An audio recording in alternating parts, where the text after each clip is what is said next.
Friends, Gujarati પકવાનમાં તમારું સ્વાગત છે।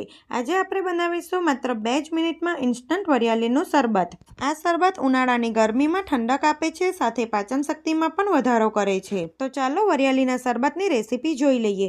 રેસીપી સારી લાગે તો આવી જ બીજી નવી રેસીપી જોવા માટે મારી ચેનલને સબસ્ક્રાઇબ કરજો।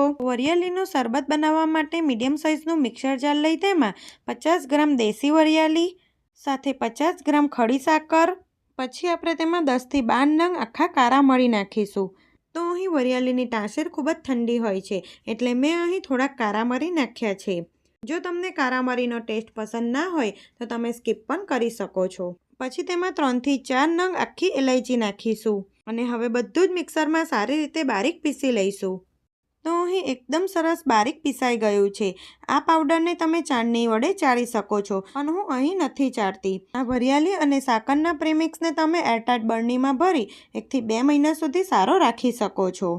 પછી જ્યારે પણ તમારે શરબત બનાવવું હોય ત્યારે ઠંડા પાણી કે દૂધમાં બનાવી શકો છો। જો તમને એસિડિટીનો પ્રોબ્લેમ હોય તો તમારે ઠંડા દૂધમાં બનાવવાનું। તો ચાલો હવે આમાંથી શરબત બનાવી લઈએ। તો હું હમણાં પાણીમાં જ શરબત બનાવીશ। તો એક ગ્લાસમાં આપણે થોડાક આઈસ ક્યુબ નાખીશું, પછી તેમાં 1 ટેબલસ્પૂન વરિયાળી અને સાકરનો પાવડર નાખીશું।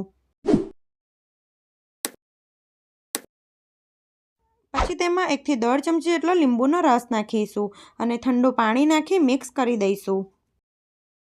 આટલા માપમાંથી 10 થી 12 ગ્લાસ જેટલું શરબત બને છે। તો માત્ર 2 જ મિનિટમાં ઉનાળાની ગરમીમાં ઠંડક આપતું ઇન્સ્ટન્ટ વરિયાળીનું શરબત બની ગયું છે। તમે એક વખત આ રીતે વરિયાળીનું શરબત જરૂરથી ટ્રાય કરજો અને તમને મારી રેસીપીઓ ગમતી હોય તો નવી રેસીપી જોવા માટે મારી ચેનલને સબસ્ક્રાઇબ કરજો। Thanks for watching.